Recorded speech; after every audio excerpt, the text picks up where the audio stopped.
Hello students, आज हम topic करेंगे फिस्कल डेफिसिट क्या होता है, उसके टाइप्स और उसके सोर्स। सबसे पहले फिस्कल डेफिसिट देख लेते हैं होता क्या। Fiscal deficit is the excess of total expenditure over the total receipts excluding the borrowings in a year.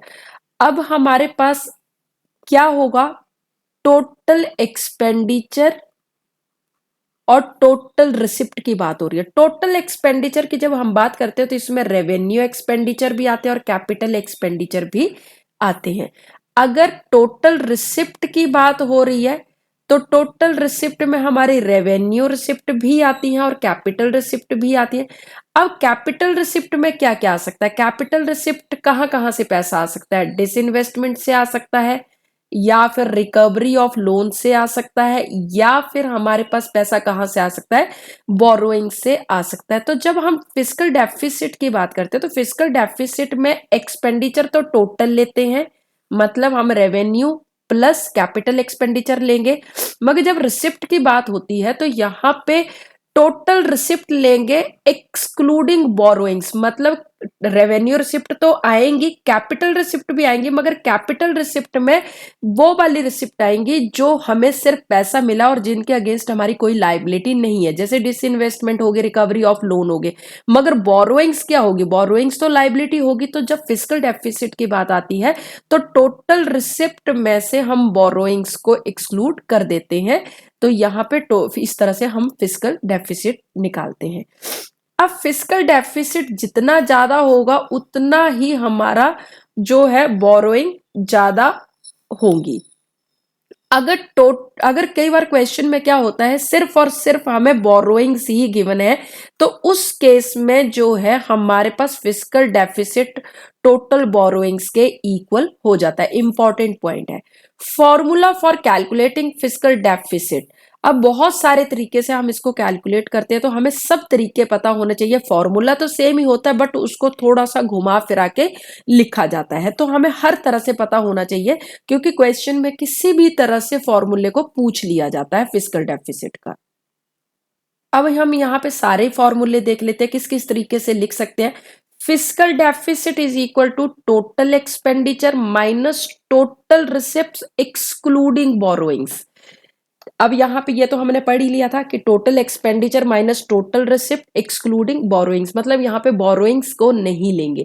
या फिर इस तरह से भी लिख सकते हैं, fiscal deficit is equal to revenue expenditure plus capital expenditure minus revenue receipt minus capital receipt except borrowings. या फिर इस तरह से भी लिख सकते हैं, revenue expenditure minus revenue receipt plus capital expenditure minus capital receipt except borrowings. या फिर इस तरह से भी लिख सकते हैं इसको, fiscal deficit is equal to revenue deficit plus bracket में capital expenditure minus capital receipt excluding borrowings. Formula same है बट इसको लिखने के तरीके जो है बहुत अलग अलग तरह से इन्होंने सब तरह से दिखा दिया है, तो ये हमें सब तरह से पता होना चाहिए कि क्वेश्चन जो है किसी भी तरह से पूछा जा सकता है। अब आता है types of fiscal deficit, gross fiscal deficit and net fiscal deficit. पहले तो हम इनके फॉर्मूले ही देख लेते हैं, उसके बाद हम इसको एक एग्जाम्पल के थ्रू करेंगे, तभी हमें ये जो है सारा फिस्कल डेफिसिट का कंसेप्ट समझ में आएगा कि किस तरह से ग्रॉस होता है और किस तरह से नेट होता है।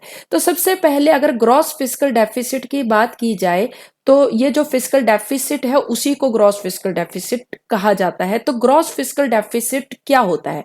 Total expenditure minus revenue receipt plus non debt creating capital assets. अब हम इस तरह से भी कई बार क्वेश्चन में लिखा जाता है कि टोटल एक्सपेंडिचर तो हमें पता है कौन कौन से हैं, revenue expenditure plus capital expenditure, और माइनस इसमें से क्या करेंगे, रिसिप्ट्स को माइनस करेंगे। तो रिसिप्ट्स कौन सी? रेवेन्यू रिसिप्ट्स और कैपिटल रिसिप्ट। तो कैपिटल रिसिप्ट में हमने क्या लिख दिया, non debt creating capital receipt. Non debt creating capital receipt का मतलब क्या है अब यहाँ पे, ये हम आगे देख लेते हैं, और में जो लिखा है फॉर्मूला उसमें आ जाएगा। Total expenditure minus revenue receipts plus disinvestment plus lone recovery. क्योंकि जब हम कैपिटल रिसिप्ट की बात करते हैं तो कैपिटल रिसिप्ट में हमारी डिसइन्वेस्टमेंट भी हो सकती है, वहां से पैसा आ सकता है, रिकवरी ऑफ लोन से भी, कि हमने किसी को उधार दिया था अब वो पैसा हमें मिला तो वो भी कैपिटल रिसिप्ट के अंडर आएगा। और एक और होती है, वो होती है हमारे लोन या बोरोइंग्स। तो बोरोइंग्स को हम नहीं लेते क्योंकि बोरोइंग्स क्या होती है, लायबिलिटी होती है। और कैपिटल रिसिप्ट में हम जब लेते हैं तो हम सिर्फ और सिर्फ उन रिसिप्ट्स को लेते हैं जो एक्चुअल में हमारी है और लोन को नहीं लेते हैं, मतलब लायबिलिटी को नहीं लेंगे यहाँ पे। तो ग्रॉस फिस्कल डेफिसिट का total expenditure minus revenue receipt plus disinvestment plus lone recovery. अब इसी तरह से अब नेक्स्ट आ जाता है net fiscal deficit. Net fiscal deficit कैसे लेंगे, जो फिस्कल डेफिसिट होगा उसमें से माइनस कर देंगे loans and advances given by government. तो अब हम इसको एक एग्जाम्पल से समझते हैं, तभी ये दोनों समझ में अच्छी तरीके से आएंगे। अब हम यहां पे देखेंगे एग्जाम्पल हमारे पास क्या है। सपोज गवर्नमेंट के रेवेन्यू एक्सपेंडिचर दे रखे हैं 5 लाख और इसमें से including 3 lakh loan given by government, मतलब गवर्नमेंट ने भी लोन दिया है किसी को 3 लाख का। And it's capital expenditure is 40 lakh और गवर्नमेंट के कैपिटल एक्सपेंडिचर कितने हैं 40 lakh. On the other hand government की टोटल रिसिप्ट 30 लाख है एक्सक्लूडिंग बोरोइंग। अब हमें कैलकुलेट क्या करना है, gross fiscal deficit and net fiscal deficit. Gross fiscal deficit क्या होता है, ग्रॉस फिस्कल डेफिसिट में हम टोटल एक्सपेंडिचर लेते हैं। टोटल एक्सपेंडिचर का मतलब क्या हो गया, चाहे वो रेवेन्यू एक्सपेंडिचर है चाहे वो कैपिटल एक्सपेंडिचर है। तो हमारे पास यहाँ पे रेवेन्यू एक्सपेंडिचर कितने हैं 5 लाख है, वो ले लिए।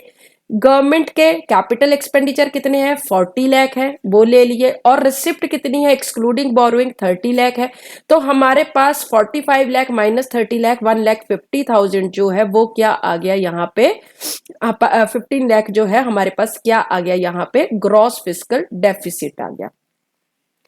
अब नेट फिस्कल डेफिसिट की जब हम बात करते हैं तो फिस्कल डेफिसिट जितना होगा उसमें से जो, देखिए अब होता क्या, गवर्नमेंट ने कहा कि हमने रेवेन्यू एक्सपेंडिचर किए 5 लाख और 5 लाख में से 3 लाख तो गवर्नमेंट ने लोन दे दिया किसी को। अब जो लोन दे दिया वो तो एक्सपेंडिचर है ही नहीं, क्योंकि लोन जो दिया वो तो पैसा वापस मिल जाएगा।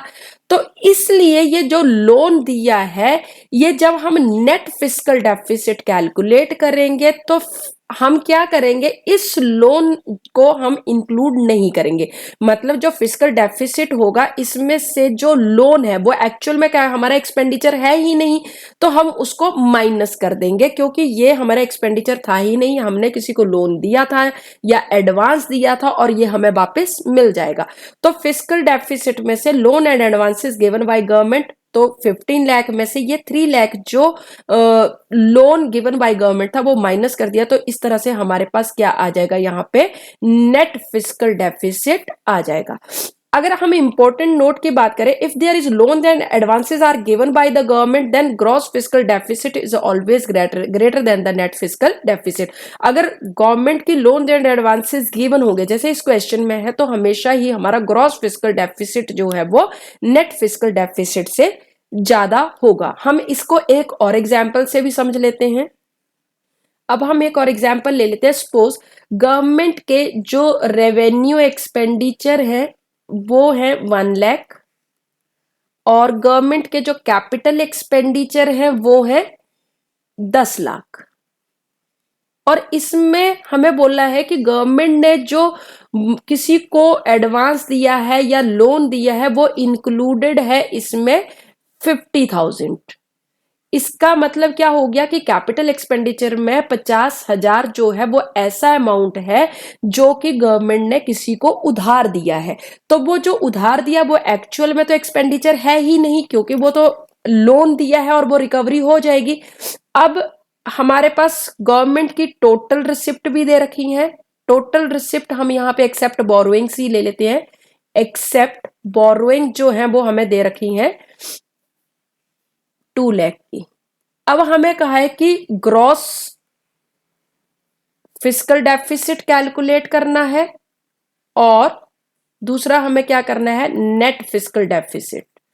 अब हम ग्रॉस फिस्कल डेफिसिट की अगर बात करें तो ग्रॉस फिस्कल डेफिसिट में तो हमें टोटल एक्सपेंडिचर लेने होते हैं, टोटल में रेवेन्यू और कैपिटल दोनों को लेते हैं। यहाँ पे एडवांसेस वगैरह को हम नहीं देखते हैं, अलग नहीं करते, मतलब हमें टोटल एक्सपेंडिचर देखना है, रेवेन्यू और कैपिटल।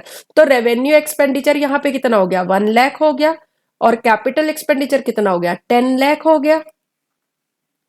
और हमारे पास रिसिप्ट कितनी है, 2 लाख की है टोटल रिसिप्ट एक्सेप्ट बोरोइंग्स। तो हमारा ग्रॉस फिस्कल डेफिसिट कितना हो जाएगा, 11 लाख बन गया। 11 लाख में से अगर 2 लाख माइनस कर दिया तो ग्रॉस फिस्कल डेफिसिट हमारे पास आ जाएगा यहाँ पे 9 लाख। अब नेट फिस्कल डेफिसिट अगर हम कैलकुलेट करें तो नेट फिस्कल डेफिसिट कैसे कैलकुलेट करते हैं, हमारे पास जो ग्रॉस फिस्कल डेफिसिट या जो फिस्कल डेफिसिट जिसको कहा जाता है, उसमें से हम वो अमाउंट माइनस कर देंगे जो गवर्नमेंट ने किसी को लोन दिया था। मतलब ये तो हमारी क्या है, ये तो रिकवरी हो जाएगी, तो ये तो हमारा कैपिटल एक्सपेंडिचर है ही नहीं। तो हम इसको जो 50,000 है इसको हम माइनस कर देंगे यहाँ पे।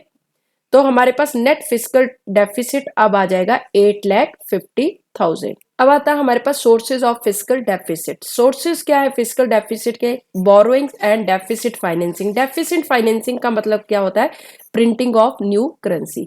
इम्प्लीकेशंस क्या होंगे फिस्कल डेफिसिट के, डेट ट्रैप हो सकता है, inflation, foreign dependence and hampers the future growth.